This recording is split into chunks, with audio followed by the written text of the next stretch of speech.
Yes, oli ku Yugi Update Civic osinzidde okuba ng'otuwuliriza atanatweyungako kirira wansi ekigambo subscribe weekiri kikoneko obeere ng'otweyungako.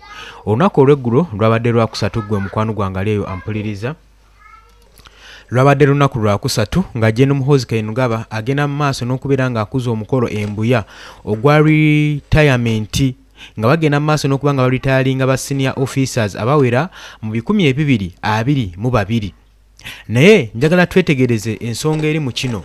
Gen Muhoozi Kainerugaba mu statement ze yagenze maaso n'okwogera ensonga zino wammanga nti ng'akubiriza amagye gagende mu maaso n'okubeera nga geeyongerayongera n'okuzitoya n'okwongeza tekinologiya mu capability saako ne operational preparedness bongeremu omutindo ne mu skills. Naye ate mu kaseera ke kamu ng'ate agenda mu maaso n'okuritayalinga ba senior officers. Kakati mu kaseera kano ng'amagye gakyalakinga experience, technology, capacities saako n'okuba nga si meetegefu ku nkola zaabwe mu skills zaabwe n'ebintu ebimu. Wano twandigambidde nti nno ate waaki bandibadde baritayalingira ba senior officers.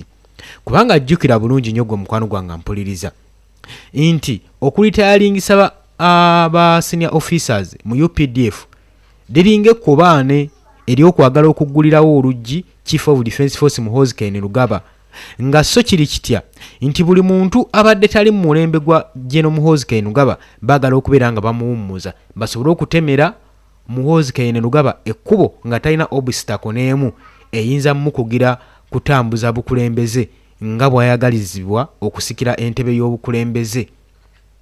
Oli ku Yugi Update Civic osinzira obanga otuwuliriza nkutegeeza gwe yakatweyongako kirira wansi waliwo ekigambo subscribe. Kikoneko obeere ng'otweyungako abali mu diaspora kati Oman, Dubai, Saudi Arabia namwe mbatumiddeko nnyo mwebale kwekumira ku mayengo gano aga Yugi Update TV.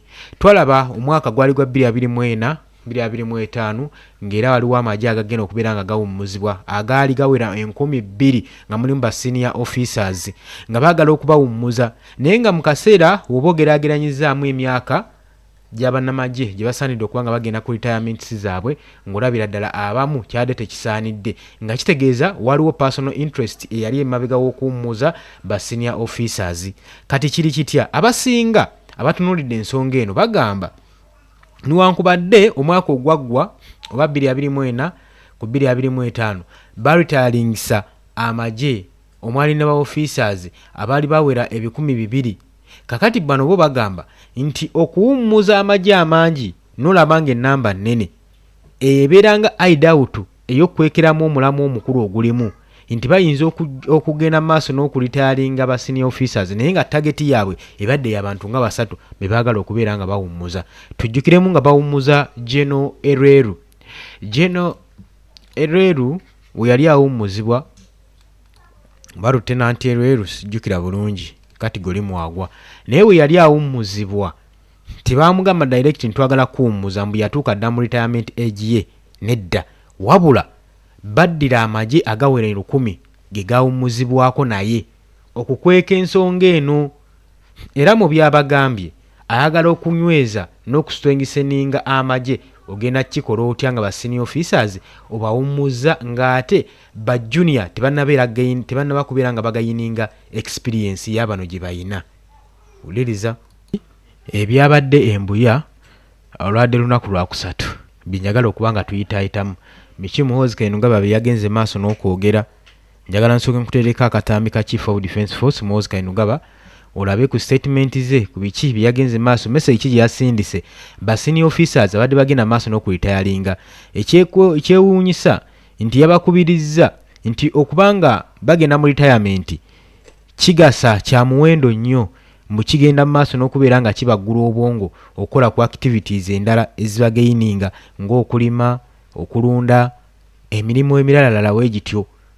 Kati ekitegeeza okubeera nga bo badde magye kitegeeza emikisa gye babadde bagikwese naye kaakati okuba nga bagenda kuwummuzibwa kitegeeza emisikisa gyabwe givumbuluddwayo era ke kaseera okuba nga bapulizentinga ekyo kye babadde basaanidde okuba nga bapulizentingira eggwanga okulima, kulunda, emirimu emirala weegityo egy'okuwatanya mu ggwanga Uganda. njagala nkutereko Chief of Defence Force tuwulire ebigambo bino oluvannyuma tugenda kukola assessment tweyongereyo. Constitutional order and to our retirees, I assure you that although you are leaving active service, you will always remain part of the UPDF family.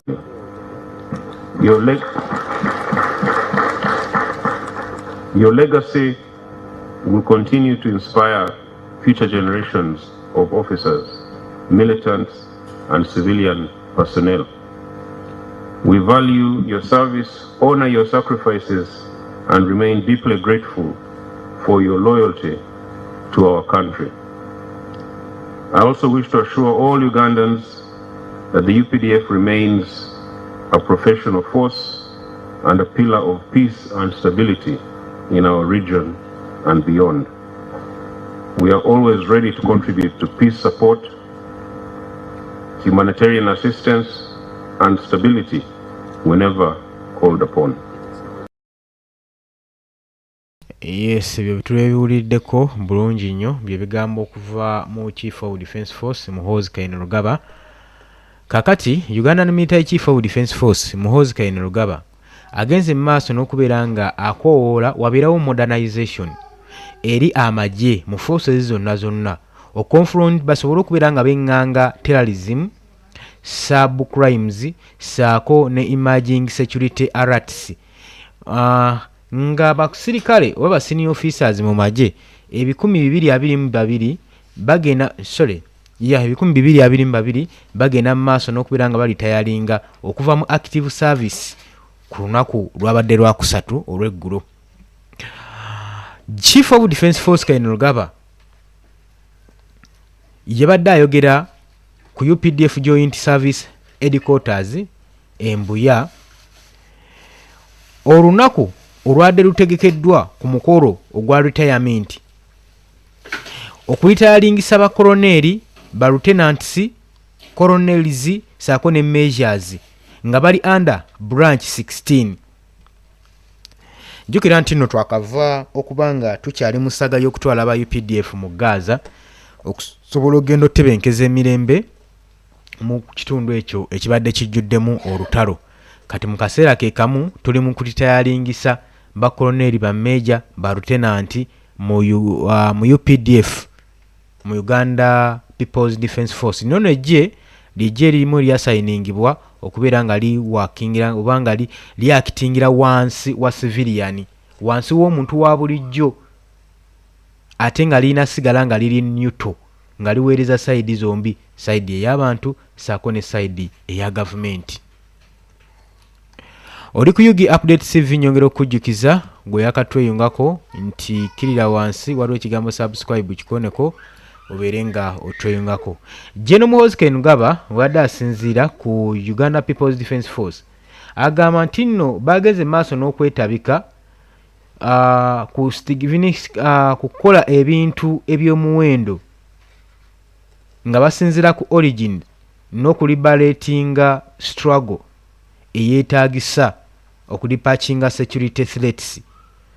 Era bano bagamba nti okubeera nga threats mu byokwerinda mu ggwanga Uganda zibadde zisusse, kaso weetaagisawo modernization ey'amaanyi okubeera nga tujjawo embeera ey'okutiisatiisa mu magye gaffe nga aba UPDF. Era ng'agamba we must continue modernizing our force and balancing innovation, strengthening joint operations and maintaining the highest standards of the discipline.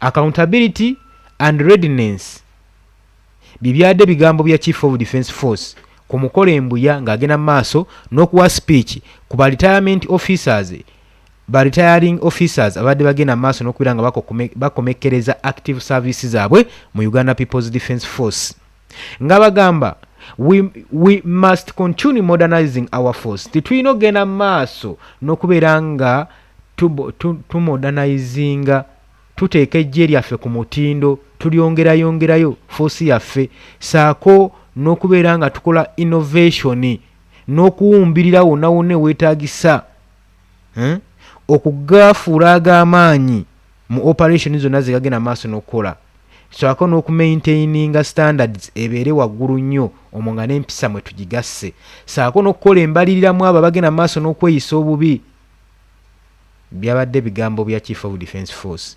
Okweyisa obubi bakweyisiza baluddawa kubanga tulaba amagye tegakyagenda tegayina ntalo. Uganda terina ntalo zeerwana nti bali mu nsiko. Okweyisa obubi amagye geyisiza gati obubi babweyisiza ku bannansi ku bacivilian ate ng'ebiseera ebisinga enneeyisa yaabwe esinziira ku bakomanda baabwe. Oyinza okusanga order eva wa Chief of Defence Force oba wa military commander yenna omulala kati so discipline tebalina gimaintaininga nga basinziirira kuba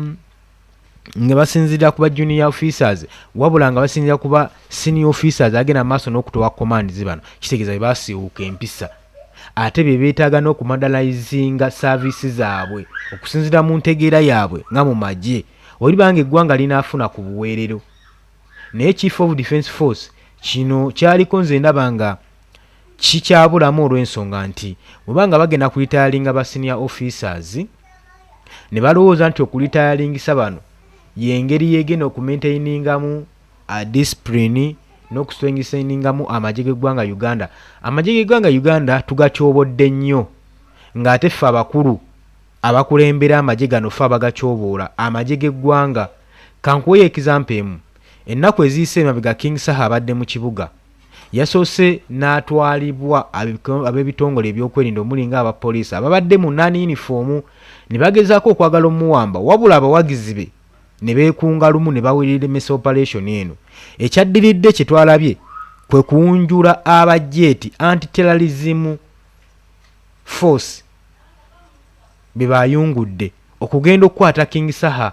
Kakati ntwebuuza amagye gaffe ng'ag'eggwanga ge tusasulira omusolo agayina okuvaayo mu nsonga ez'omulamwa ez'omuzinzo. Abajeeti aba anti-terrorist bavaayo nga waliwo ensonga ey'omugaso ennyo ekwatagana na butujju ye baggisaayo. Ne kaakati muntu kyayinza okuttatana ekitiibwa ky'amagye gaffe n'asowolayo abajeeti okugenda okukwata obukwasa omuyimbi.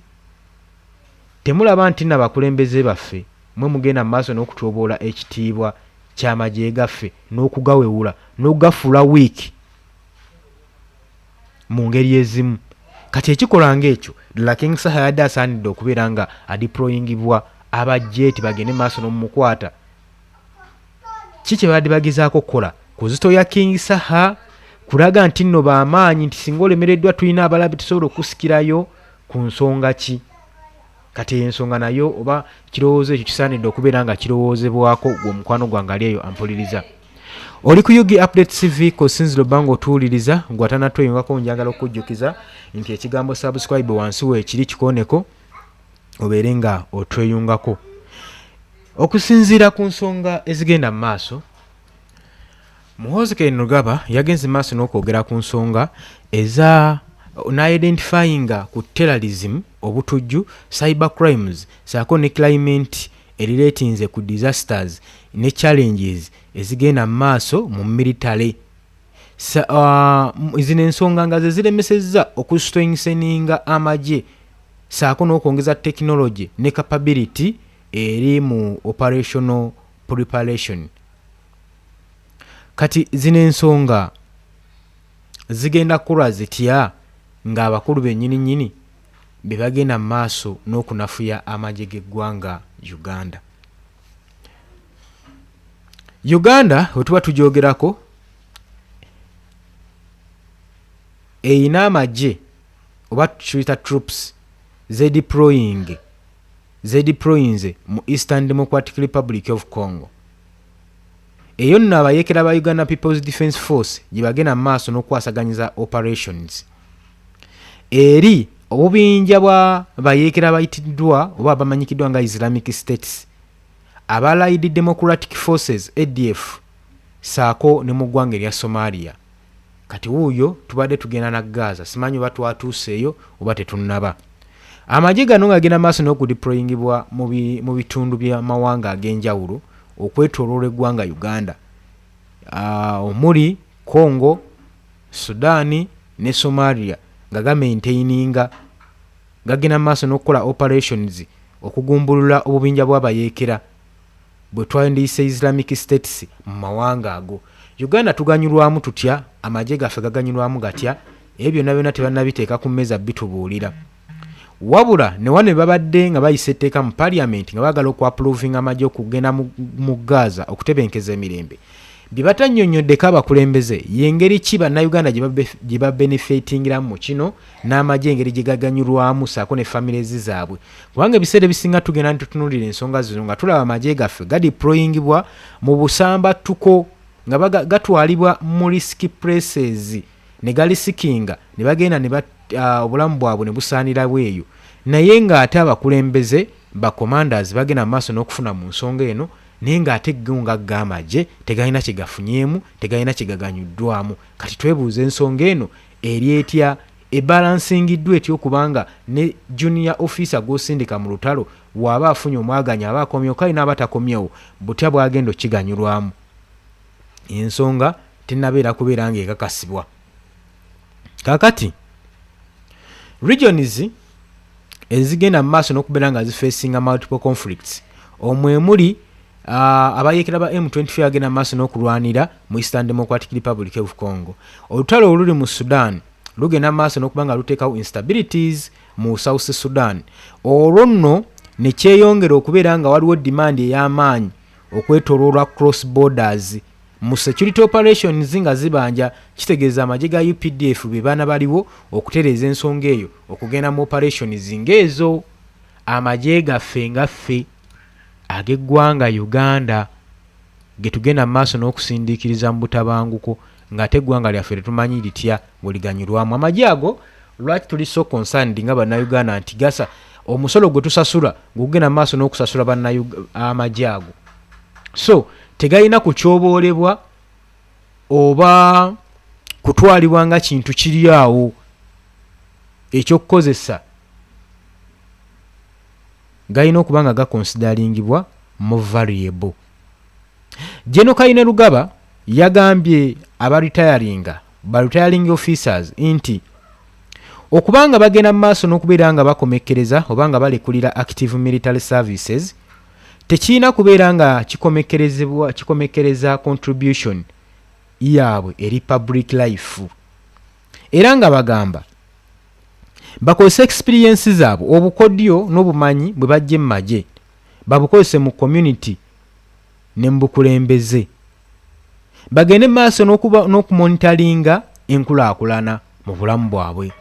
Era ng'agamba I encourage you to see this not as the end of service but as a new phase in your contribution to the country.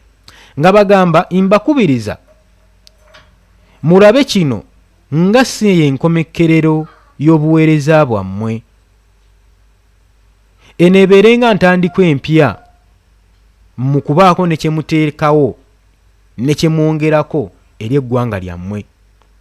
Era yagenze mu maaso n'obadvisinga ba officers babeere beegendereza n'okumanaginga retirement benefits zaabwe ezibaweereddwa oba oliawo zibayambeko mu bintu ebiralalala ebitali bimu. Oli ku Yugi Update Civic Sinziro Bango otuwuliriza. Tukyagenda maaso. Era n'abagamba I encourage you to use your retirement benefits wisely, plan carefully, invest prudently and maintain financial discipline. Ng'abagamba nti mbakubiriza okuba nga mugenda maaso n'okubeera nga mukozesa retirement benefits zammwe mu ngeri y'obwegendereza n'amagezi, mu planninge bulungi, mu investinge bulungi, musobole okuba nga mu maintaininga financial discipline mu ebyo tubawadde. General Muhoozi Kainerugaba yagenze mu maaso n'ategeeza gavumenti omulimu gwayo ngeri under President Yoweri Kaguta Museveni ng'agenda mu maaso nga ye commander in chief in financing saako ne restructuring the military and reorganizing the families of the retiring personnel for coping with prolonged separations and other demands associated with the military services. Ng'agamba ye nga commander in chief ng'akolera wansi w'obukulembeze bwa Mwami Yoweri Kaguta Museveni agenda kufaayo nnyo okufinansinga okuteekamu ssente n'okustructuringa okola structure mu military saako n'okurecognizinga family z'abo abagenze ku retirements ng'agenda maaso n'okukola separation ng'abaterawo demands ezigenda maaso n'okuassociatingibwa mu military service. Oli ku Yugi Update Civic Sinziro Bango otuuliza wabula abakulembeze abadde ku ludda olw'opposition bo badde bawanda muliro era nga bagenda maaso n'okubeera nga beekokkola Chief of Defence Force Muhoozi Kainerugaba nga bagamba kino badde tebakirabangako era z'ensonga ezimu ezibatutte mu buwaŋŋanguse ezibatutte mu ekizairo olw'ensonga nti service oba new order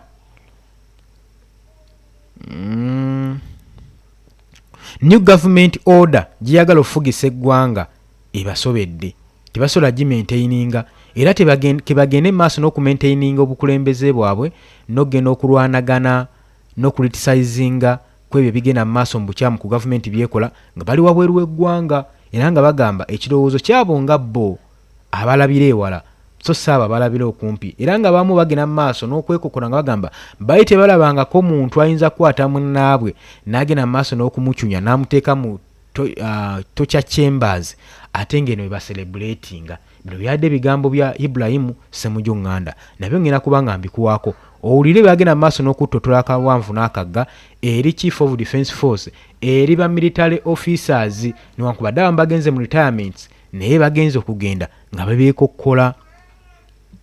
Wuliriza Honorable Kyagulanyi yagendera eweeru okulowooza kwange kwali kulowooza nti yali akyasobola okubeera era nange era si we nagendera naye buli muntu abaako by'amanyi omuntu omulala by'atamanyi ekiseera ekyo.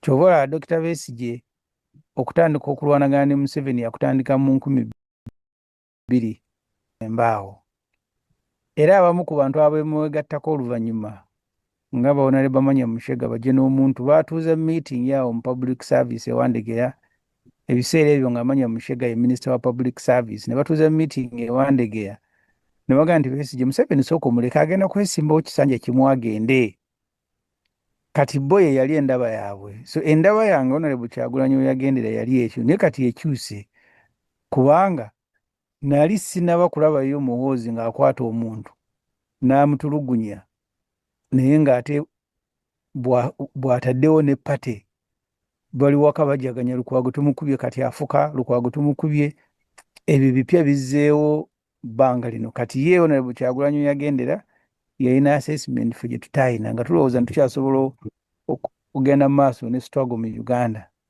Kaakati saawa zino nange endowooza yange yakyuse teyawukana naye ye gye yalina luli kati nange njira naye tuteka ekiseera ogifuna mulimu n'alina saawa zino semugireko mmawo osanga n'omu ku abo naye wanayitewo ekiseera nga nti ng'alaba byeyongedde kati bwe bityo bitambula buli omu w'obeera oli by'obeera olaba by'omanyi ssaawa ebyo bikuleetera okusalawo ky'osalawo. Yes, Yugi Update Civic adosinza obbanga otuwuliriza olw'obudde munzikirize tukomekereze naye nga gwatanatuyungako nkutegeeza nti ekigambo subscribe wansi weekiri kikoneko obeere nga otweyungako abagenda osharinga nammwe sibeerabidde genda maaso n'okubeera nga osharinga akatambi kano kasobola okubeera nga eddoboozi lino lituuka ku information erimu esobola okubeera nga erinkinga ku bantu betwagala erinkingeko. Abali mu diaspora nyongera obbatumirako Katoman, Dubai, Saudi Arabia, UK, US abali ku kyombo kya Buwalabu abali mu Middle East bagenda maaso n'okukakalabya bategeeza nti mukola kyamaanyi nnyo mbagaliza olunaku olulungi mweraba.